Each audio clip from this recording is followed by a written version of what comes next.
Hello everyone, this is Christina Barr with Black Tea News, and today we're going to be talking about Steven Crowder and Daily Wire. And I know so many people have talked about it. This whole story broke out while I was at the March for Life and the Students for Life Summit, so I was not able to really comment. This will be like a full summary of events. I listened to Steven's original video, Jeremy Boring's video, Steven's leaked tape. I've listened to different commentators from the Daily Wire say their piece. I've listened to their friends weigh in or choose not to weigh in. So I feel like I have a pretty complete take, but you may disagree with it, and that's fine.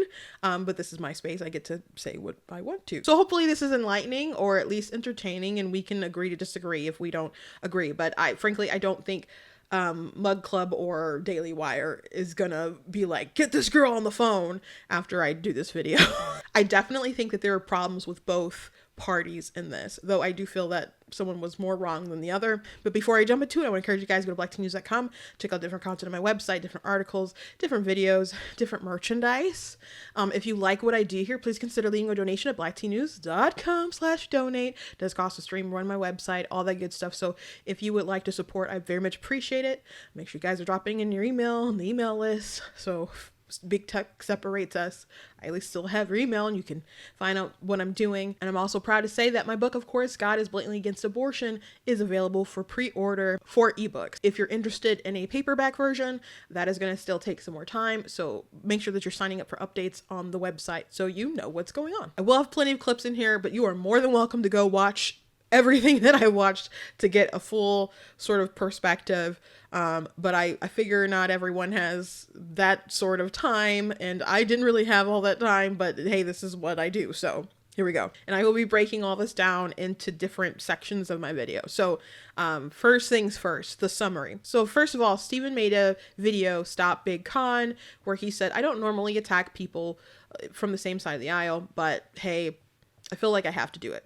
So I went into free agency. I looked over the offers and I saw the clause come out. And I don't just mean unreasonable demands for control, but what I would argue are immoral terms that actually punish conservative content creators on behalf of big tech. So he showed some different information in his video to make his case, saying that he'd be enslaved because there'd be different penalties if he got demonetized. He'd be penalized if he missed filming and got sick and couldn't film, if he got different YouTube strikes, etc. And he had a specific contract that he showed to make his case. He said there were others, and he implied that others were just as bad, but he showed one. And his thing was, change or I will have to provide receipts. And if you don't change, I'm going to build up my own thing and I will take care of these content creators and we're coming for your subscribers, basically. So Daily Wire fessed up and said, we gave him that term sheet. It wasn't a contract. It was the beginning of negotiations.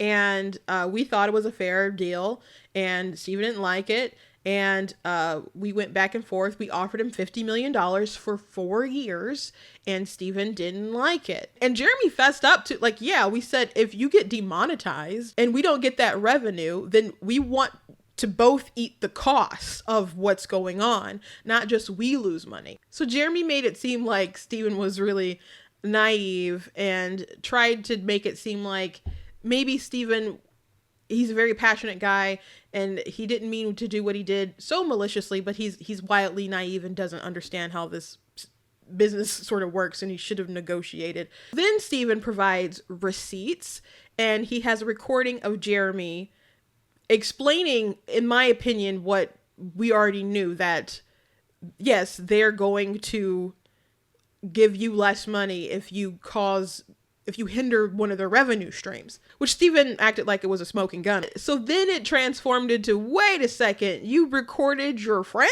And so Ben Shapiro was like, this is a betrayal of trust. And he laid out a timeline of Steven and his events.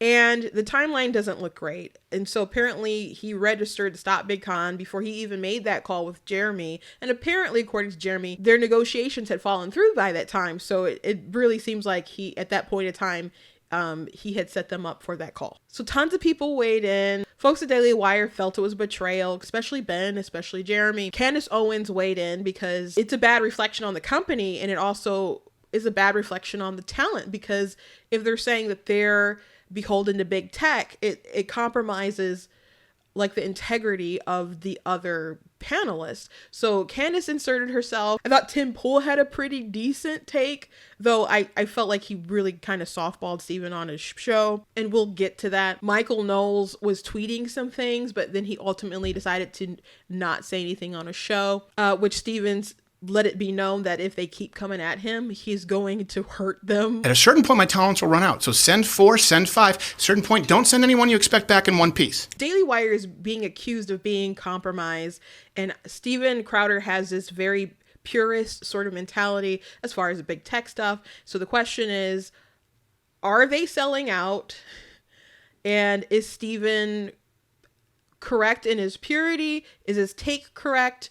And is he at all being a hypocrite with his ideology? And he's also demanding that Daily Wire changes their business model. Does he have something viable that can actually work? Or is Daily Wire going about things in the right way, or a way that at least works to get to where you need to be going forward? So that's kind of everything in a nutshell. So let's at first talk about Daily Wire's business plan. So I've seen people talk about, oh, they pay all this money into Facebook. It has been since Daily Wire's inception to pay into social media. There came a point where Jeremy came to me and he said, listen, I have this idea. I've really been studying marketing. I really think that the conservative movement does not know how to market. This is our big shortcoming. Raise a budget and spend an awful lot of money on marketing.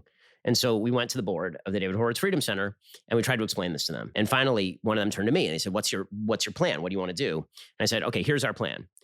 I was mad because it'd been like an hour of wasted time. And I took a napkin and I wrote on the napkin, $, Facebook, arrow, website, arrow back to $. And I said, this is our business plan. We're going to spend money on Facebook. We're going to use Facebook marketing in order to jack up traffic on the website. We're going to take advertising and subscription revenue back to money, and we're going to do it over and over again. It's going to be a money machine. That's how this is going to work.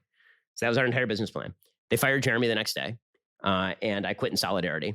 And we took that exact business plan. We walked across the street and we found a Daily Wire. So since the inception of Daily Wire Plus, they've introduced a new mechanism to insulate themselves, protect themselves, and grow their model, grow their business. So they do that with your funds, with you investing in them, and they invested in and build more products. They bring in more talent.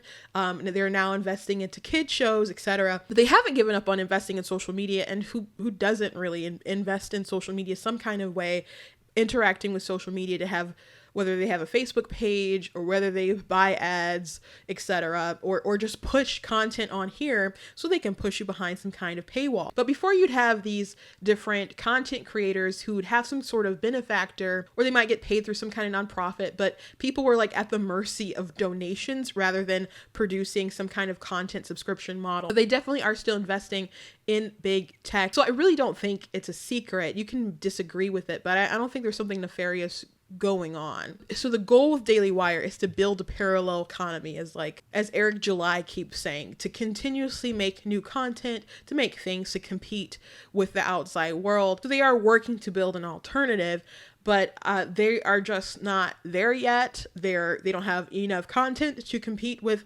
other sort of platforms yet. They don't have enough talent yet. They don't have they're investing in stuff, but it's not out yet. So it's something they're still really working on and to get off the ground. So they're still generating revenue in all sorts of different ways. And one of them is really through monetization, but also ads. And if you follow any of the Daily Wire people, they read ads like crazy. It is a running joke. And I don't really suspect that they'll ever let go of ads, because that's money I don't think they ever want to take off the table. But one day, will they not be so beholden to big tech? Perhaps, and hopefully. Now let's talk about their business practices. Now, Lauren Chin has had offers from the Daily Wire and also Steven Crowder, and she weighed in. And when it comes to the Daily Wire, I'm not saying that I don't trust them to keep their word when it comes to a contract. Absolutely not. I believe that, if they have obligations, they will meet them. But what I'm saying is, I don't trust that if the opportunity would arise for them to, for lack of a better term, undercut my financial benefit for their own benefit, that they would not do that. I think, obviously business is just business. This doesn't need to be personal. I don't think this makes the people at the Daily Wire bad at all. And there's a lot of people who work for the Daily Wire who aren't involved in the negotiating practice at all. But like for me personally, I would just like to have trust in whoever I'm doing business with, that it's not always going to be a huge fight, huge ordeal to try and pick up pennies that they may be trying to keep from me. I'm not comfortable with that. Because here's the thing about Steven Crowder, and like where some of my criticisms of him come in. He is, and this is a good and a bad thing. He is someone who makes business personal. I think that's pretty clear from the situation we are seeing. And you cannot like how they do business, but I think it's kind of evident by Jeremy's video itself, his reply to Steven, that they are like, no, we are upfront with you. We want our money. We are sharks, and and we no one is getting a charitable job. You're here because you need to be. By the way, we don't pay for one single person more than we need. There's no charity jobs. We're not giving our money away. If anything, we're understaffed by 50%. We ask more of our employees than any other company probably in America today. We drive people incredibly hard because our resources are limited and because we're trying to accomplish so much for our values, for our movement. Now, as far as their contract with Steven Crowder, I think they actually think that it was a good contract as far as the 4 years. $50 million over the 4 years, but that's not just going to Steven's pocket. He likes to have creative control, so they granted him creative control, but he does have to pay out of that from his own pocket. Now, I don't know if they know how much Steven spends on his stuff, but one thing that I found out from the Timcast is that when they do a Change My Mind, it costs them like $50,000 to do something like that. So they do put a lot of money into their production. He has 20 something, almost 30 something employees now, so he'd have to pay them as well. And there's also whether it was a fair offer considering how many people he might bring in. Now he's saying we'll get 300,000 people on day one, and that's rather optimistic, but who knows? I said, how many subscribers do you have at the place? He said, I don't know, they don't tell me. And I'm sure that's true. He said, but I'm confident, I guarantee you it'll be 350,000 on day one with no marketing. I hope that's true, but I can't take that risk. I've never seen that to be true. So that's why he's asking everyone to sign up for Mug Club Forever, because otherwise he wouldn't have a way to contact you. So that's not a great bargaining chip going in, but they are well aware of Steven being a massive talent and having so many subscribers. So lots of people in this space feel that he got really lowballed. And I think that's probably true. But that doesn't mean that Daily Wire didn't think that they were legitimately giving him a good deal, especially coming in for the starting negotiation, knowing that they would have to make compromises and work their way up. Now, according to folks at the Daily Wire, Steven did counter and wanted $30 million a year. Steven implied that he not only didn't like this $12.5 million a year number that I offered him, but that he thought it should be closer to $30 million a year. That's $120 million over 4 years just for Steven's show. I would still have to spend those tens of millions of dollars every year that I told you about on things like marketing and infrastructure and technology to support the show, the part that Steven's never done. As soon as he said that, I knew we'll never get to a deal. I can't guarantee $30 million a year. I didn't know how I was going to pay for 50. I thought, not that he isn't worth it, but that's a big risk. Now, as far as Steven being so upset for getting penalized for missing work or missing an episode, I think he really exaggerated, and I think Jeremy pointed that out well enough. Presumably, if he was sick this Tuesday, he could just shoot an episode next Friday, and you'd be completely even. He's got an awful lot of extra time in the year to shoot these additional, to shoot any episodes to make up. And second of all, it's actually contemplated a little bit later what happens if there's a disability. In fact, we'll just skip right to it. It's item E. In the event of temporary disability or serious illness that prevents Crowder from performing, the fee will be reduced on a pro rata basis, not subject to the fee reduction mentioned above. What does that mean? Well, instead of a sort of punitive fee because he's choosing not to do the right thing, in that situation, you'll just reduce it by dividing the total amount of money contemplated, by the number of episodes, just subtract that, which I think is, again, incredibly fair. If you're being paid $1 for every box you deliver 10 boxes, you get $10. If you deliver 9 boxes, you get $9. That's a different concept than if you if you just choose not to deliver it, in which case we're going to subtract a little bit extra. And again, you pay somebody $50 million, you should get the work. I even think that Young Turks made a good point. If Crowder fails to deliver a monthly content in any month or any of the quarterly content in the corner, including any and all ad reads, and by the way, all these contracts came with 3, 4, 5 ad reads per show, which would fundamentally change what this show is. Got to get those dollar bills. So if I failed to do that, it would be a $250,000 reduction in fee per quarter. Yeah. Listen, you're getting offered $50 million. How do you think a for-profit media company like the Daily Wire makes its money? Through ad reads, through content that is monetized. If he rejected the contract and he was like, you know what, I don't want the 50 million over 4 years. Instead, I'm gonna make still a lot of money, like 20 million, whatever it is, right? Because I don't want those ad breaks. Great, wonderful, nothing wrong with it at all, right? But you don't come out and be like, oh, I can't believe they're trying to make money off me. You're a right-winger. Don't you understand capitalism? Yeah, of course they're trying to make money off of you. Did you think it was a nonprofit?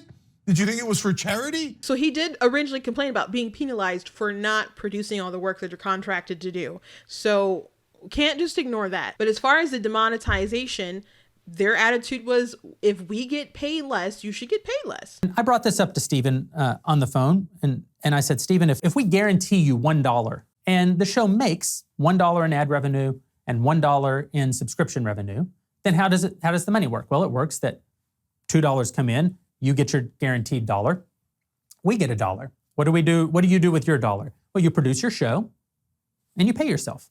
What do we do with our $1? Well, we market your show, provide all the back-end infrastructure, pay for the 250 plus humans, and then we pay ourselves. Should it be that you said something on your show that caused that $1 to go away, you keep your $1 and we make $0? I said, that wouldn't make any sense. Obviously, you would have to lose a little and we would have to lose a little. I said, we're trying to sort of emulate the idea of a joint venture. And Stephen said, no, you should lose all the money. It's your business. Now, Steven Crowder has been demonetized for a long time, but Jeremy's like, that's something we could have taken out of the contract. But Steven doesn't want that in people's contracts at all. Now, other folks from the Daily Wire say they don't have stipulations like that. But my contract is not in the same structure as what was offered to Steven Crowder. Not in the slightest. And Jeremy said that in his video, and he said none of our talent has the same contract. At least in my opinion, that is true in my experience. So some of the concerns that Steven Crowder has, though he might be concerned with that, that's not in my contract. I fought for something different. There have literally been times, because I'm a big girl, and I go and I sit with them where I say, there's no way I'm signing this line. They move an inch this way, I move an inch that way. I thought I should address his insinuation, though, that people working at DW are locked into contracts they don't like, taken advantage of, and forced to do whatever DW says, because that makes my dad look naive and incompetent, of which he is neither. When we received an offer from DW to produce Dad's podcast, etc., it was an all-encompassing offer. It seems pretty similar to the one Steven was offered. They basically just helped us boost production, gave us an opportunity to pursue projects with a Hollywood-level team, and paid us a ton of money. And I believe that. That's actually what happened. The original contract didn't start that way, but that's normal for a contract. Now, there are other folks outside of the Daily Wire who have said that they don't have anything like this in their contract. But, I will say here it's serious. No one's ever said to me, if you get, pinged on YouTube or a show doesn't, if it gets demonetized because you've talked about a third rail issue, we're going to dock your pay. Steven implied that he got offers that were similar to that. So maybe someone out there does something similar.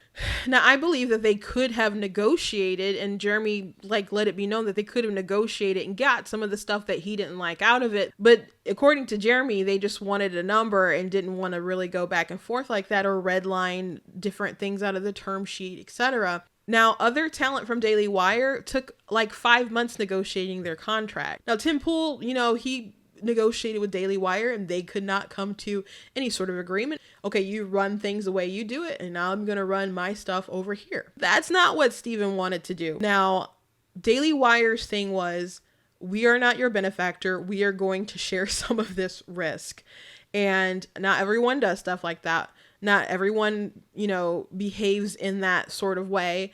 But I'm not going to say there's not a logic to it. When you get a strike from YouTube, you can't post for a week. If you get two, you can't post for 2 weeks. And then they don't fall off until 90 days. And if you have a strike, then you can't apply to be monetized. So the strikes affect monetization, and that's one way that they want to generate money. So I do understand their thinking with, hey, we're losing revenue here. If you do something that warrants some kind of strike or something, you're not getting paid, I'm not getting paid, we're going to share on that together instead of us eating the cost. But as a content creator, that's also, disturbing to a point, because it's not easy doing stuff knowing that you might be demonetized. I was making money from like TikTok, and I wasn't like crazy money, anything like that. It wasn't enough to pay a bill. But I got so shadow banned that it wasn't even like enough to draw out of my account. That's like suddenly, which it happened after I talked about Malone on Rogan, and I don't think that's a coincidence. And I've been dinged on YouTube before. It really, really sucks. So I see both sides of it, certainly. But they could have obviously negotiated, or at least had different offers that looked into ways that Steven was bringing in revenue that other people, frankly, probably aren't going to bring in like he brings in, and make up that difference. But I don't think that would have been good enough for Steven, because he didn't want this clause to ever happen to anyone else. I want young talent. They don't get deals like this. So they don't get deals that... They can be wage slaves for a little bit, come over and make a salary and grow their brand. That you then own. Well, I own parts of it. I don't own it. They can, when their contract's up, they can still go out and they'll still be famous. They can keep doing their shows, so go do a show somewhere else. They'll be in a far, far, far better place. You helped make them. No, not long as this contract. This contract owns it in perpetuity even after the contract. You're paying a lease but getting ownership. That's what this contract reads. On the content that we paid to produce, yes. As the person that was that wage slave, I don't take offense to that. I don't take offense to two grown men using ball-busting phrases on a private phone call. Every young person, no matter what industry you are in, you have to work your way up. I did that at Daily Wire before I proved myself, albeit it was more money than I had made before, but it was still, a beginner contract. Now, when the risk paid off, when it proved to work out, the show was really taking off, I was offered a new contract, which is very kind of them. Now, wage slave is just a term that means you have a job. But I can't say that I disagree with Jeremy that he's a good point, that if someone does sign up to Daily Wire, they are getting a good opportunity when they get their foot in the door. But that doesn't mean that you should not try to negotiate a good contract for yourself. And the last thing I want to mention about Daily Wire and their business practices is that when he was on Timcast and they mentioned the timeline, which they did not really get into, which annoyed me. But Steven brought up the fact that, oh, well, while this was going on, they tried to poach his social media guy that he had named in a conversation. People do poach each other's folks. It's kind of shady, though. I'm not gonna lie, especially since they're all like, friendship, how dare you betray? So I just wanted to throw that out there because that did rub me the wrong way. Now let's move on and talk about Steven's conduct through this whole situation. The timeline is so sketchy. And again, they did not really address it on Timcast. They claimed some things were wrong about the timeline, but Steven did not go step by step by step and try to debunk what Ben had tweeted out and talked about. So we're going to go ahead and just, for now, I guess, take Ben's word for it, because Steven didn't really break it down. October 5th is when we sent him this term sheet offering him $50 million over 4 years plus a 2-year extension for $25 million. Basketball player type money. On November 2nd, Steven called up Jeremy and said, I want $30 million a year and a bunch of changes to the term sheet. I'm not going to redline the term sheet. I'm not going to edit the term sheet. I just want you to send me a brand new offer.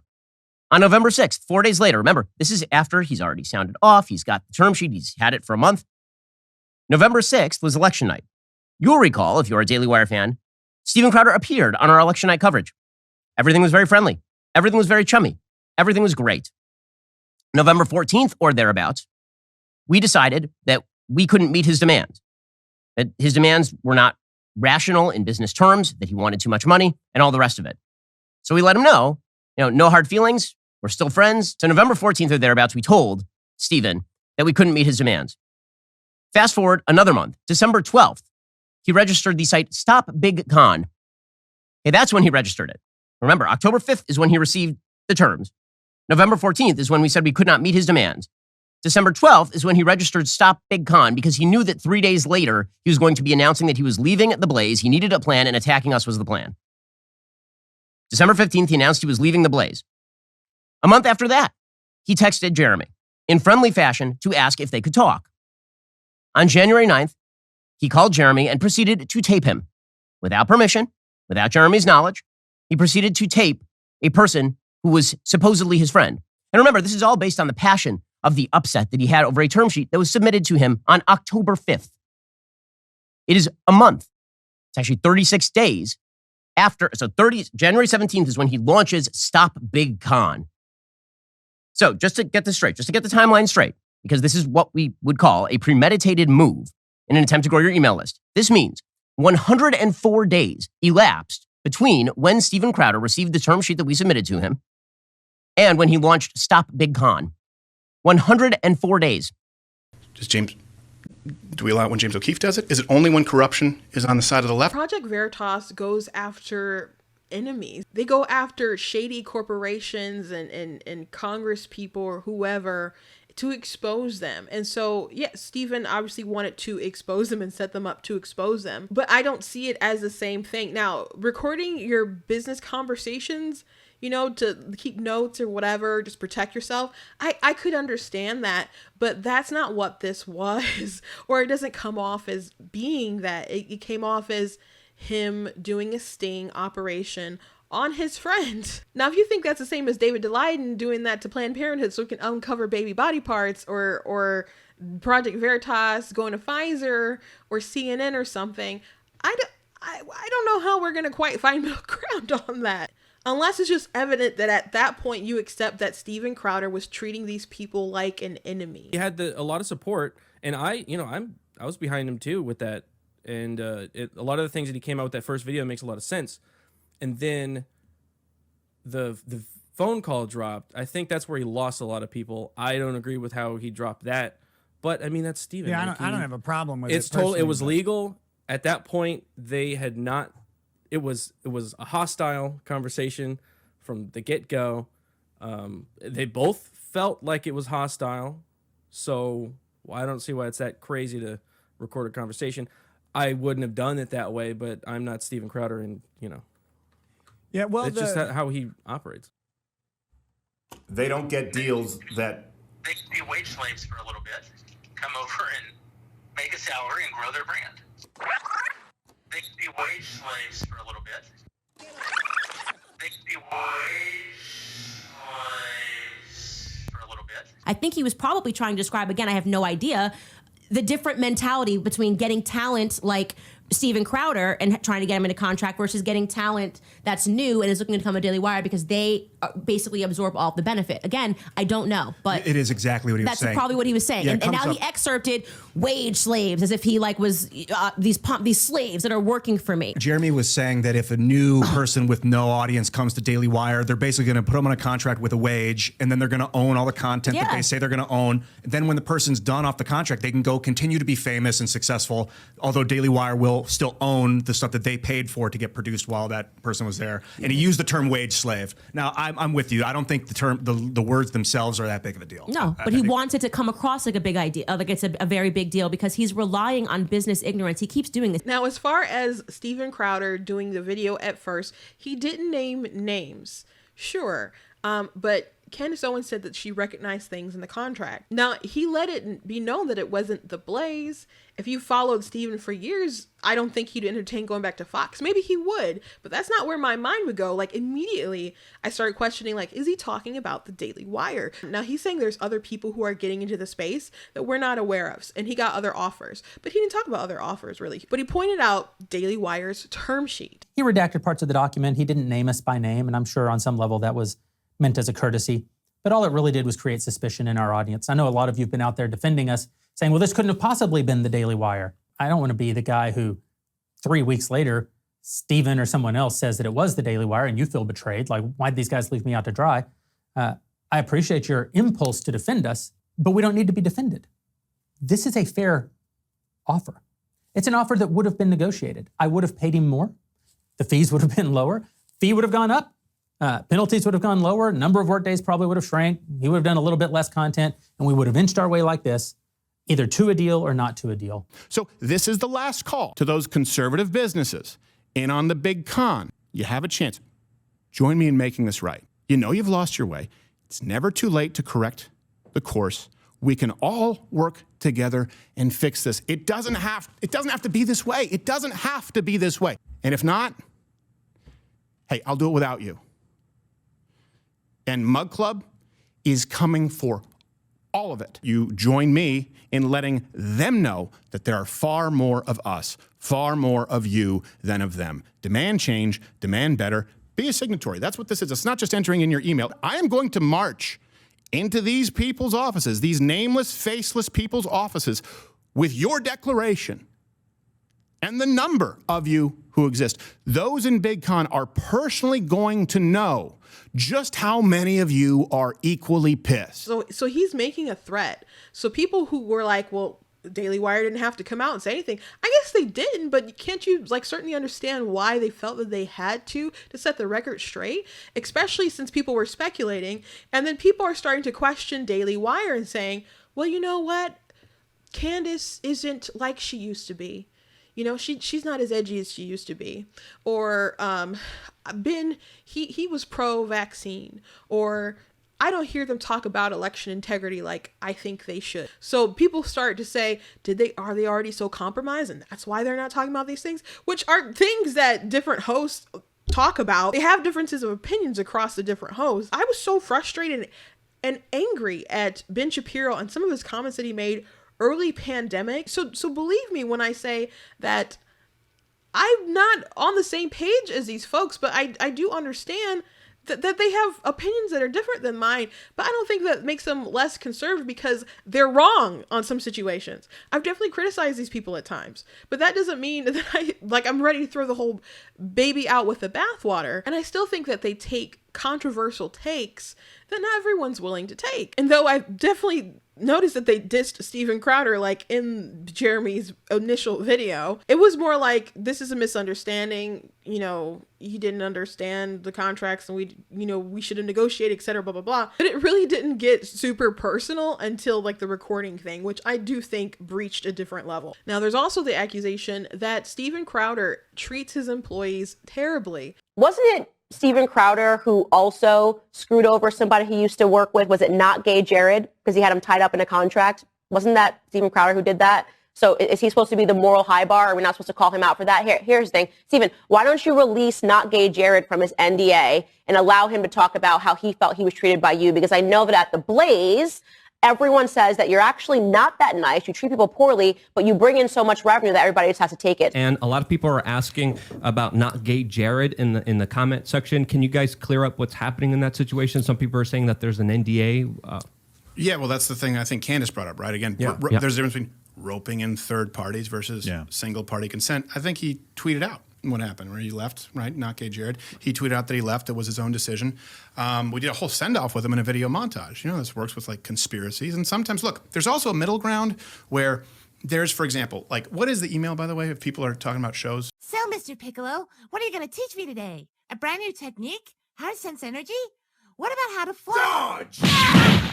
Well, so I'm people are still asking, is there an NDA? That's what people are asking. There are NDAs to everyone, just here, right? To sign a waiver when I came. If you come into our studio, standard business practice. Yeah, you can't come in and tell people we're the studio. If you can dodge a wrench, you can dodge a ball. What? Which no one asked if he'd be willing to release Not Gay Jared from his NDA. Might be asking, why do you care just because Candace said something and alleged something? Owen Benjamin also has said stuff too, and I'm not saying that you should take Owen Benjamin's word, but it does throw questions into the atmosphere. So Steven Crowder then contractually insisted that Not Gay Jared could not work in comedy ever again, that he couldn't use the name Not Gay Jared, that Crowder owned all this stuff. Not only, what father would quit his job right when they have a kid? As far as his claim, and something that, I don't know, people at least would like clarification. And not because it's really all of our business. None of this was really our business, by the way. Steven put it out there and then Daily Wire responded. So it's like watching people liken it to mom and dad fighting. But they could have handled this all privately. And so I think if Steven is doing these purity tests, I do think it's kind of relevant to know what other people think. But Steven is building himself up like he's the savior, like Daily Wire and all these groups are failing, and he will be the savior to help out these young content creators. Tim is not asking the hard questions. Crowder lacks integrity. Name one creator Crowder launched. He has done the exact opposite. Not gay Jared, Sven. Yeah, they were on the show early on. We've had plenty of people who work on the show and then move on. There wasn't really much of an answer for that on Timcast as well. Now, I don't really think you should take Candace Owens at face value with the Jared allegation, nor Owen Benjamin. But there is at least an NDA, and it did seem super awkward. Now, is this just business? Now, as Lauren said, Steven takes business very personally, and Daily Wire is very shrewd. So he saw those terms and was like, friends don't do this. And I do think that, well, business is business. Your lawyers need to like hash out stuff. There's a reason why you have agents and lawyers, etc. And both of the, people have to look out on what's the best interest for them. And you try to come to some kind of agreement that's fair. If someone is your friend, I don't think that you should lowball them, especially if you want to make such a long-term agreement with someone. And you're really building an empire, and Steven seems like it can be kind of difficult. But if someone is your friend, I don't think you should go in and lowball them. But apparently, they didn't think that was a lowball, at least starting off from the offer. But they did also admit that they would have possibly gone up to 70 million. But as far as doing the 30 million a year, no, they weren't going to do that. Now, should have Daily Wire given him a bad term sheet to start off negotiations? I don't really think so, but I'm not convinced that they don't think that they offered him a good deal, because they don't have for sure information about people who would sign up with Mug Club, because they, the Blaze has that. So let's say it is 300,000 on the first. That'd be great, but they said that'd be like defying expectations, and nothing like that would have happened before. And they hope something like that happens, but they just can't know. And then there's also the question of how many people would still like to go over to Daily Wire. And there's also a question of how many people who already own Mug Club also own the Daily Wire. When you are so stuck on growing something and you hold on too tightly to every nickel and dime, and you are not generous, I'm not saying be stupid and lose money like rappers and actors or whatever will give money to family everywhere and then be broke in a couple of years after their career starts drying up. I'm not saying do stuff like that, but when you are more generous to people, I think you will find that will work out better for you in the long run. So yes, they run a business. It's maybe not the best way how they run business. Some people have to learn to not be so generous, and some people have to learn that you don't have to hold on so tightly to every single dollar, because money isn't the only investment. People are a big investment. They are a big investment. They're like your greatest expense. One of your greatest expenses is the wages for your workers. But it's good to treat your workers well. I had a situation where I worked with someone who was close to me, and I had a product that they wanted. I do graphic design and videos, etc. And they lowballed me. They thought my offer was too high, even though they told me they needed it. They thought it was too high, and they even insulted me. Now, I didn't go out and destroy that relationship, because it wasn't worth destroying that relationship, but it did change the relationship. But what Steven did with the recording, in my opinion, takes it to a different level. It is possible for friends to offer each other bad deals and make bad deals with each other. Steven treated them like they were enemies. Now, maybe he felt it was warranted. I don't feel like it was a proper response or escalation. If you had the ability, if someone's going out saying, hey, you're a difficult person who only cares about the money, and that you're a bitch, and you had the opportunity to clear it in because it was verifiably untrue, which now no one is arguing, would you do it? How else would people switch from, it was about a $50 million salary to, oh, recording a phone call? Do we allow it when James O'Keefe does it? Is it only when corruption is on the side of the left? He's trying to argue that the reason why he recorded the call was because people were maligning him, but he recorded the call weeks ago and then released Before we the knew video. about any of this. Yeah. The only reason why they like even came out and said anything was because he attacked them. It's weird. Yeah. He completely recorded the call beforehand. And then he also claimed he alluded to receipts in the first time he talked about it. And he's only said he's recorded calls 3 times in his life. And if that's true, then it really does seem he completely premeditated this whole thing. But here's something that is kind of crazy, though. Steven is demanding that they change their business model without really having an alternative. Like, he can throw out some ideas. It seemed like Timcast and them had more ideas than Steven did. And Steven doesn't, he's saying we can do something, but at the same time, he keeps saying that he doesn't actually have the desire to run a company himself. And it's something that he hasn't really done, but I do feel like he's overstepping his bounds. So yes, I do feel like Daily Wire was like, it's business. And then Steven was like, nah, this is war. And given the timeline, I don't know how you can really refute that. Let's talk about Steven's ideology and the purity of it. Now, Steven is saying it's not about the money, but people did find it shady that he did his initial video and talked about things that were in the offer without the perspective of it being $50 million. Now, I do think that was on purpose. I don't know how it could not be on purpose. Now, maybe he didn't want people to get caught up in the number of the 50 million and have it sound like he's a big whiny baby. I don't know. Maybe he didn't trust his audience with that sort of context. Because he definitely could have broken it down further, but he didn't tell them it was 50 million. According to Daily Wire, he wanted 30 million a year. And so when he was on Timcast, they asked about offers. They made it seem like they didn't give an offer, and then they kind of made it seem like the lawyer might have made a counter. Are they dumb and don't know that $12.5 million a year for an entire production house is what we're actually looking at?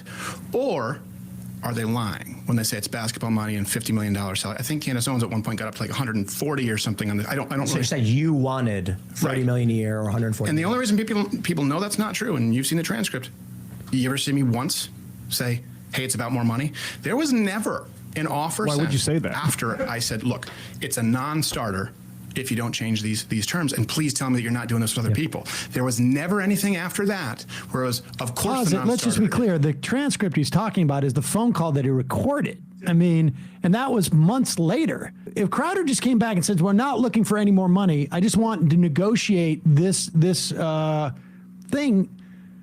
Boring would have had to say, absolutely not. We're going to walk away if we, if it's not 25% over 90 days. That's absurd.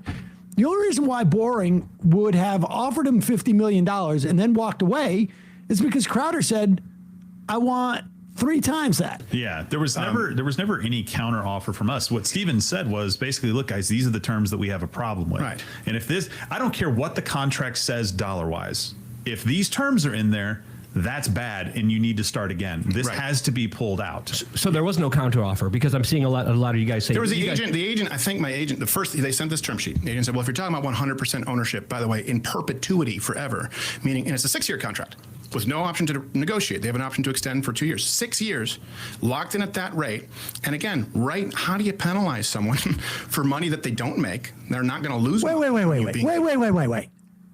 It was just asked a direct question. Was there a counteroffer? Question. I think some people are asking if it was the agent or you that counteroffered. That's what people are asking. So they went, from my understanding with the agent is they said, okay, here's a number. And this is 100% of everything. And my agent, who was unbelievable, where he said, well, if you want 100% of everything, here you go. Jeremy said, right, we started low. We would have gone a lot higher. This is contract. If you're talking about the money part, he said, if you want 100% of everything, this is the number. It's higher. But these are the non-starters. We were very clear. These are the non-starters. There was never anything suggested that got rid of the non-starters. But the penalties he complained about weren't just the demonetization. He also complained about getting deductions if he didn't produce the content that he's contracted to produce or the ad reads that he's supposed to say. So you can't say it's solely about the deductions for social media and big tech when he complained about what happens if he can't meet the end of his contractual obligations. We can't just forget that. Now, do I believe that Steven genuinely finds these deductions to be immoral and it's not just about financially losing that money and he genuinely finds it immoral? I do believe that. Let's assume his ideology is pure in this sort of manner. I don't think it's fair to characterize the Daily Wire in this sort of way, and you may disagree with me. I don't think that it's Daily Wire beholden to big tech. I think Daily Wire is just beholden to their bottom line. And I don't think that they're going around and really censoring their folks so they can't say anything, but they do want people to say more controversial things behind their paywall and feel, more free to say that kind of stuff for people to pay for that content. Now, Steven does the same thing. He has a piss off YouTube segment, and I've seen other content creators say that directing people behind a paywall has saved their business. Like they use YouTube. We all use like social media, and having some kind of content that you pay for so you can hear like real raw opinions that you can't say on these other platforms, and people paying, the extra fee to see more stuff. That's a model that frankly a lot of people profit off of. People saying big tech is censoring us, give money, do this, etc. I'm not saying it's not true. It's obviously true.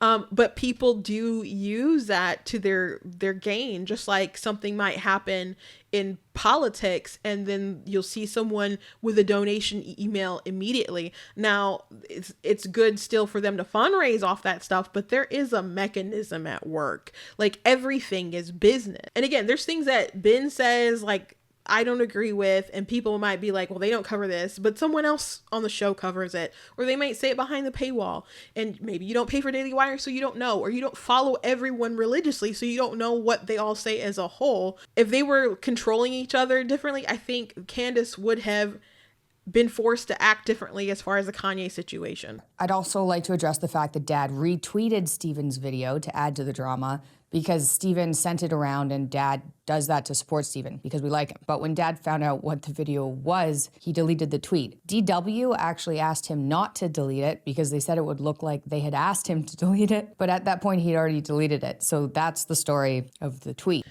Now, is Daily Wire in contact with YouTube and Facebook and those folks, high levels? Yes. Like, I think that's known. And by the way, once you start getting pretty high up, you do get into contact with these people. I know someone who has a Facebook rep. If I run into a situation, I go through the normal channels and just pray things turn out my way. So I do also think that if Daily Wire had someone signed under them, that they would pull some strings so their person wouldn't get demonetized because they do want that money. Again, I think they're beholden to their bottom line, not necessarily big tech. As far as people playing by YouTube's rules, everyone does that to some degree because they realize the benefit of using these social media platforms. Sometimes you press your luck. There's definitely things I put on TikTok that I was surprised stayed up and things that I knew was going to get taken down, but I thought it was worth it to put up anyway. But something that I thought was interesting that Steven mentioned on Timcast is that he had a particular shirt that he had and was advertising on his website. There was one where they said you can't sell off-site the socialism shirt that we had, which wasn't even on YouTube. The socialism was for fig shirt. YouTube says, well, you can't do that. That shirt is hate speech. It's off the platform. So what we ended up selling at the Crowder shop was a mystery box. And I get a call from one of the most senior executives at YouTube, and I go, what? They go,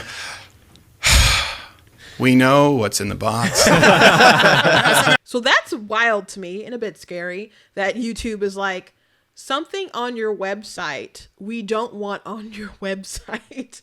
Is that not you censoring yourself? But you know what? They're all playing the game and using big tech to further themselves and build their own platform. And I totally understand. And I think it's worth it for them to build a parallel economy to get to where they need to, so they can not need to depend on YouTube. And so Steven does great on Rumble. Rumble has some things to work out before they are anywhere near YouTube's numbers or searchability and all that kind of, they're not there yet. But I do think it's worth it for folks to build up what they can, take advantage where they are so they can continue growing their platforms. And that's what people do. Now, Steven isn't just upset at Daily Wire or just folks in general, but Daily Wire outed themselves. And you do have to remember, you can like Steven all you want, but he is an actor and he did come from Andrew Breitbart. Can't underestimate how much was planned and how much he's playing these guys. And if he knew that they would out themselves,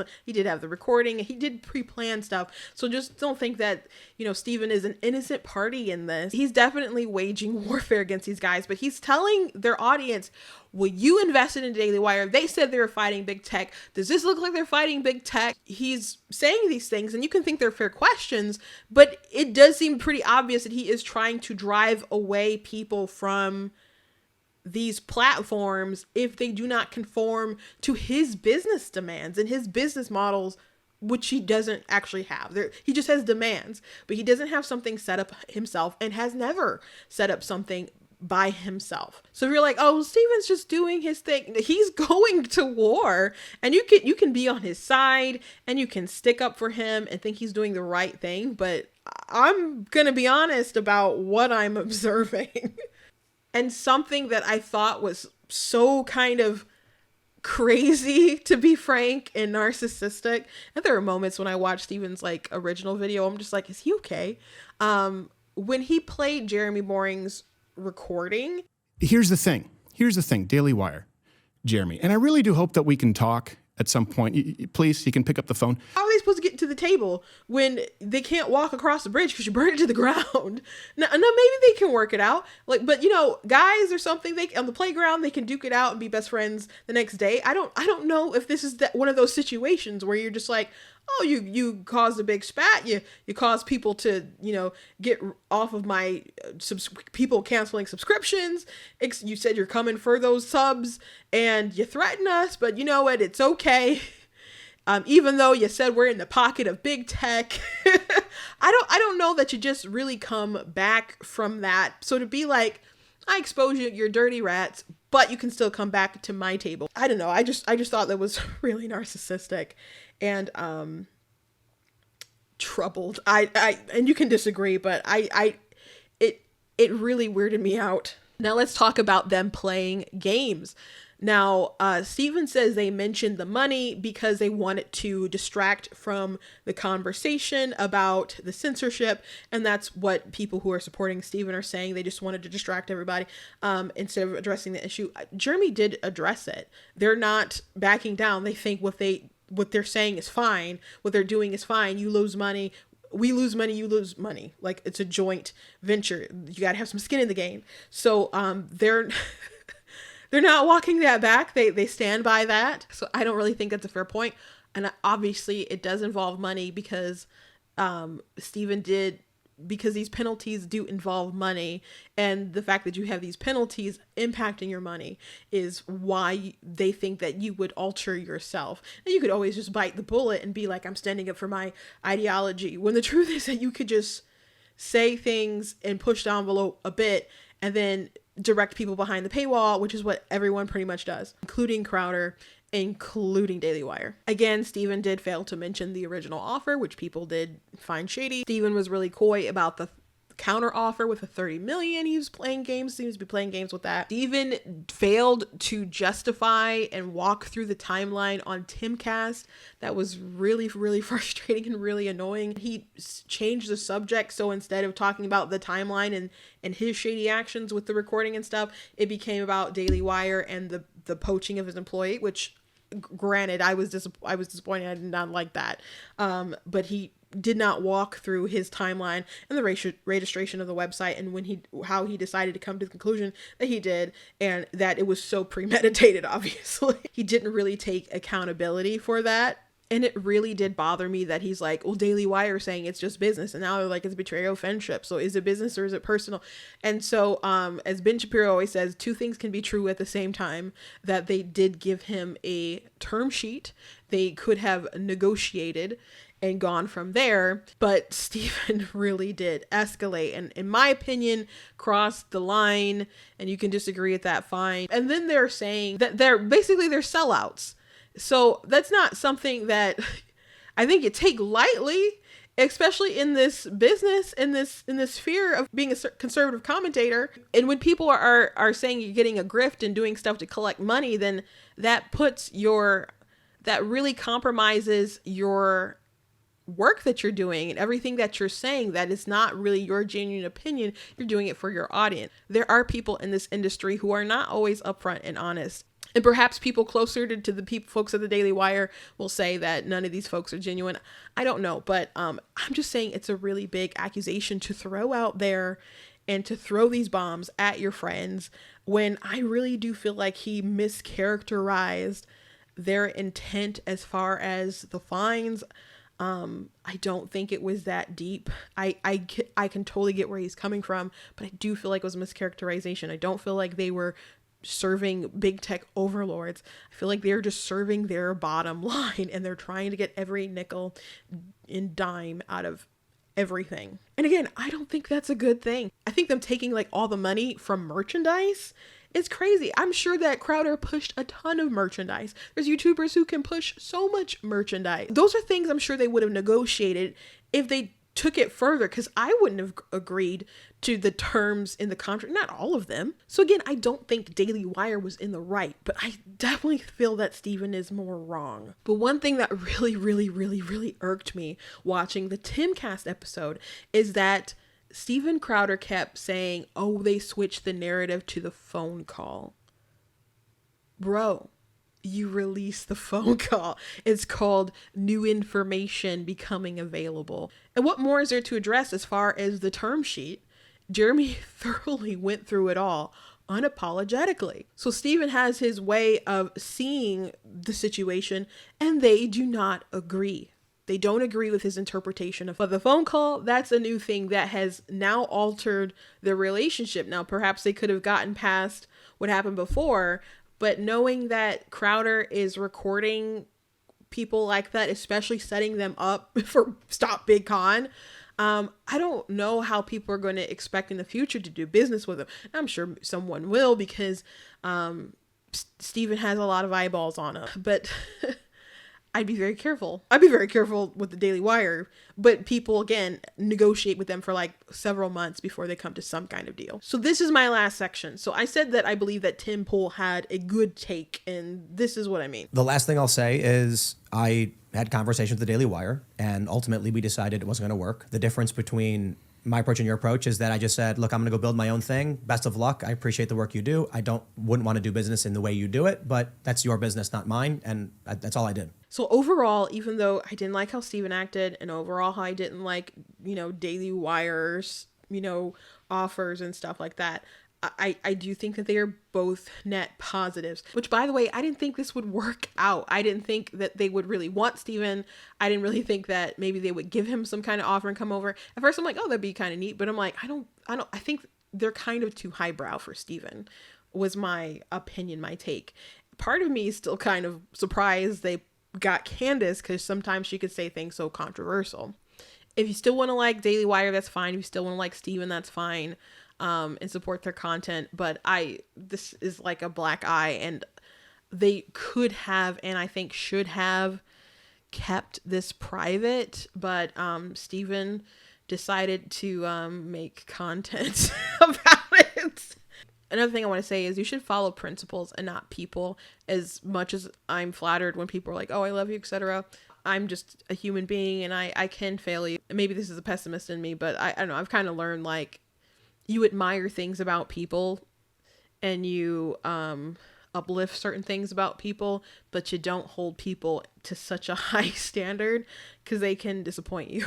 Gosh, this sounds so sad, but it's just true. It's just better to not have heroes. Like, if you want a hero, look to Jesus. But you can admire the stands that I take, the principles that I stand up for, and what I'm willing to do to fight for them, and be inspired to do the same. But if I do ever fall, which I don't plan to do such a thing, I don't want it to break you because you put too much hope in me or anyone else. Keep that healthy relationship of understanding that you may support someone, that you may follow someone, you may financially invest in someone, but they're still a human being.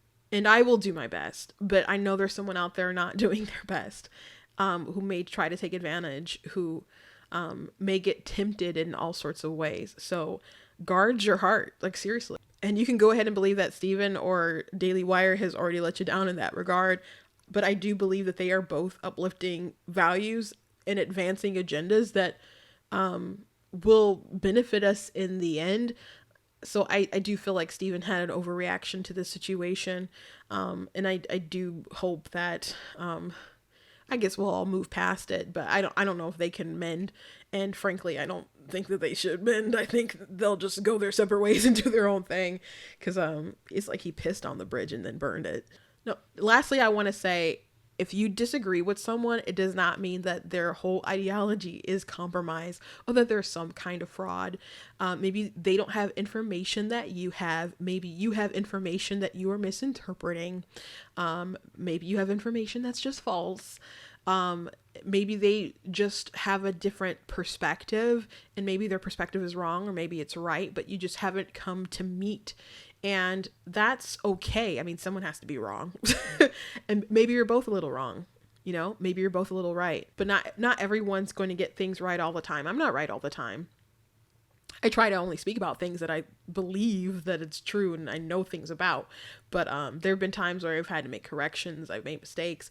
And maybe things I've moved on and evolved about, especially as I've gotten older. There are positions that I've fortified, and I've got to say, I think Daily Wire and Crowder have helped in that regard too. So I think that they are a net positive, and this whole thing is really unfortunate.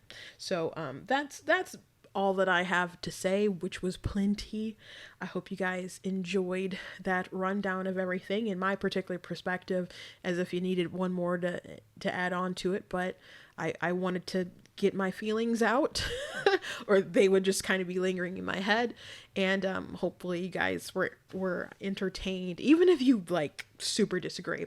Anyway, please go to blacktnews.com, check out content on my website, different articles, videos, etc. And please go ahead and pre-order my book. Of course, God is blatantly against abortion.